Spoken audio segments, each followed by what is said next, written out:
Monday, the Utah Jazz played their home finale against Los Angeles' JV team, the Clippers, as practice before they visit LA's varsity squad, the Lakers, tomorrow. And because Dallas and New Orleans won tonight, it looks like the Jazz will, in fact, meet the Lake Show in round one of the playoffs. But back to the Clippers, the Jazz are actually down in the first. When Matt Harpring steals it, he hands it off to Darren Williams, who returns the favor to Harp down low. He lays it up, giving Utah the lead. It was all Jazz after that. Andre Kirilenko gets blocked, but Paul Millsap swoops in for the slam and an 11-point lead.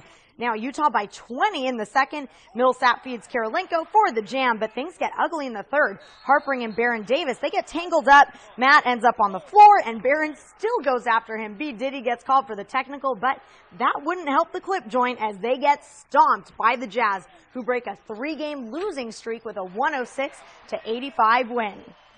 Now to some sad sports news. Former Utah State football coach Bruce Snyder passed away today. The 69-year-old lost a 10-month battle with cancer. Snyder coached at Utah State from 1976 to 1982. He then went on to coach at the University of California and Arizona State.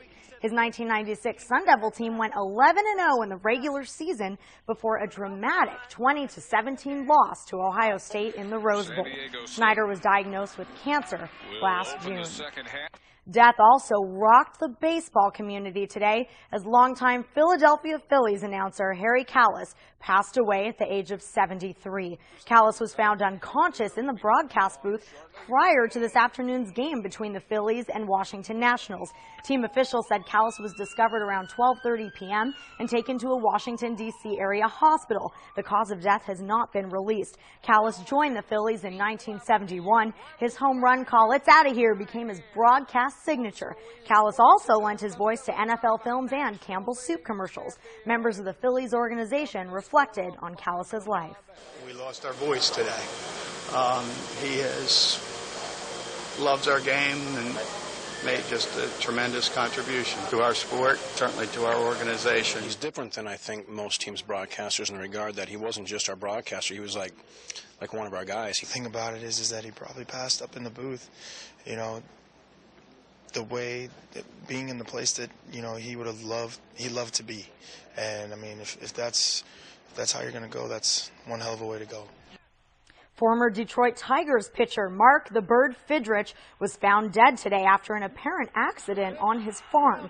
A family friend found Fidrych beneath a dump truck he appeared to have been working on.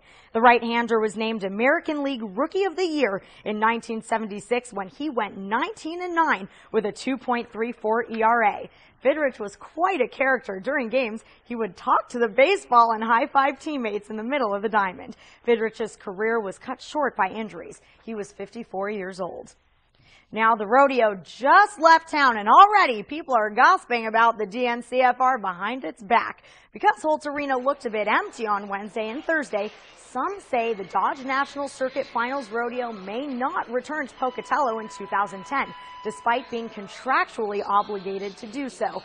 The numbers show opening day attendance was down by 1,000 from last year, while Thursday's attendance was up by 300 people.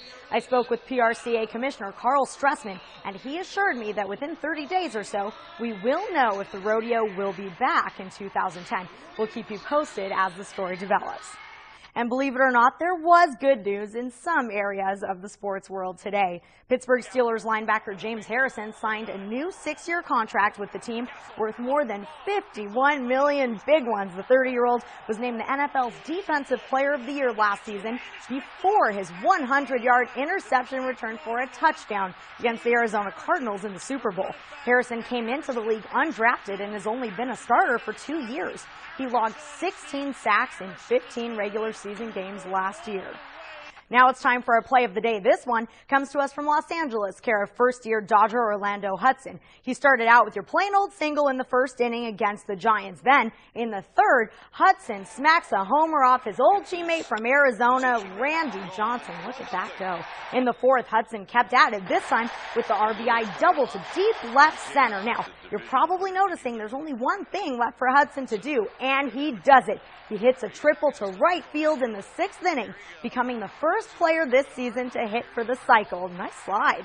This is the first Dodger to complete the cycle in 39 years and only the 9th in franchise history. Look at this. He even gets love from one of the Giants, and that's an accomplishment in itself. And that does it for sports, but don't go to bed just yet.